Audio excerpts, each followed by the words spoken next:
By the late 2000s, Nokia operated with the gravity of a nation-state.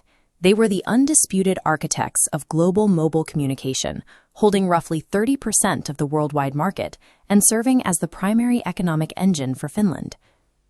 This was an industrial empire at the peak of its power. In 2007, the financial metrics supported this position of absolute command. The company generated 51.1 billion euros in net sales and posted an 8.0 billion euro operating profit. Yet 6 years later, that massive financial apparatus would be dismantled. In 2013, Nokia sold substantially all of its devices and services division to Microsoft for just 5.44 billion euros. To understand how a collapse of this magnitude happens, we have to look closely at the year 2010. By all traditional metrics, the company was still thriving. They shipped over 450 million devices that year and retained a 32% share of the global market. The subsequent decline was not the result of a single poor executive decision, nor was it simply a matter of ignoring touchscreens. Nokia manufactured touch devices. The failure was a structural blindness to the changing basis of market competition. Immense aggregate scale often creates an illusion of invulnerability. It allows a corporation to generate enormous revenue while masking critical strategic weaknesses until the market has moved too far to correct them. The foundation of that scale was laid in 1992, when leadership refocused the conglomerate almost entirely on telecommunications. They aligned the company with the emerging digital GSM standard early, establishing an immediate structural advantage. They applied extraordinary manufacturing capabilities to this new standard, turning the mobile phone from a niche business tool into a mass-market commodity known for distinct design and reliability. This perfected a highly specific hardware business model. Success relied on ruthless supply chain efficiency, lowering the cost of physical components and pushing massive manufacturing output across global distribution networks. This model concentrated immense economic power.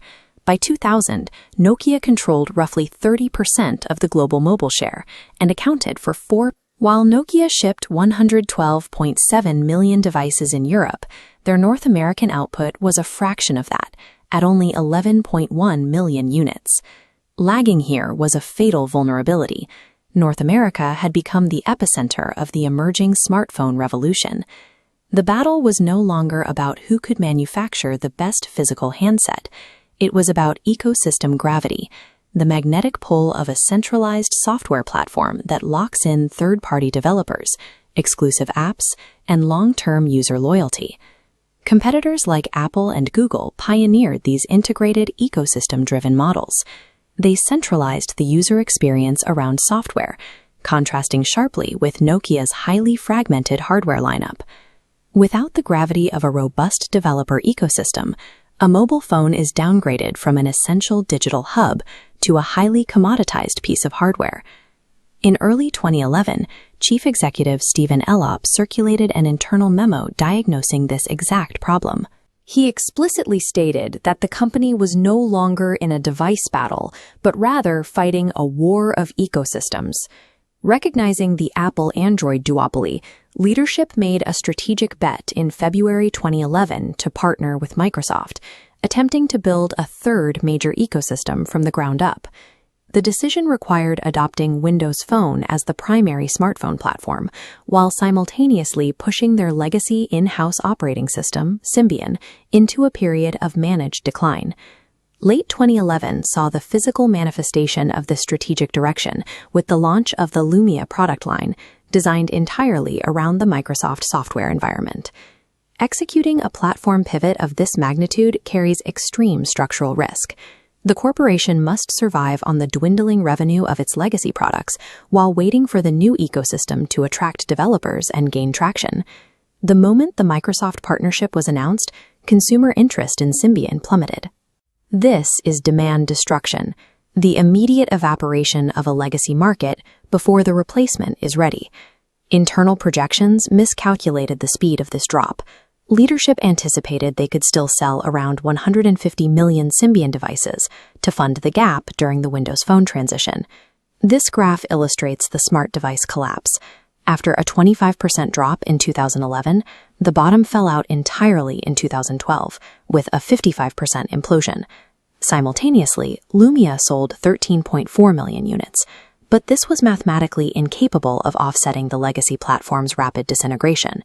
The smartphone crisis triggered a corporate financial contagion.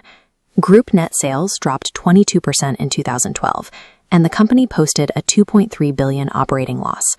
In technology platform transitions, old ecosystems will reliably disintegrate faster than new ecosystems can be built to replace them. The financial devastation of 2012 also brought a symbolic defeat. After a 14-year reign as the world's leading mobile phone vendor, the company officially lost the top position to Samsung. Competitors armed with the open-source Android operating system easily captured the mass-market volume that the Finnish giant had traditionally relied on to maintain its manufacturing scale. The mobile phone war was effectively over for the legacy manufacturer.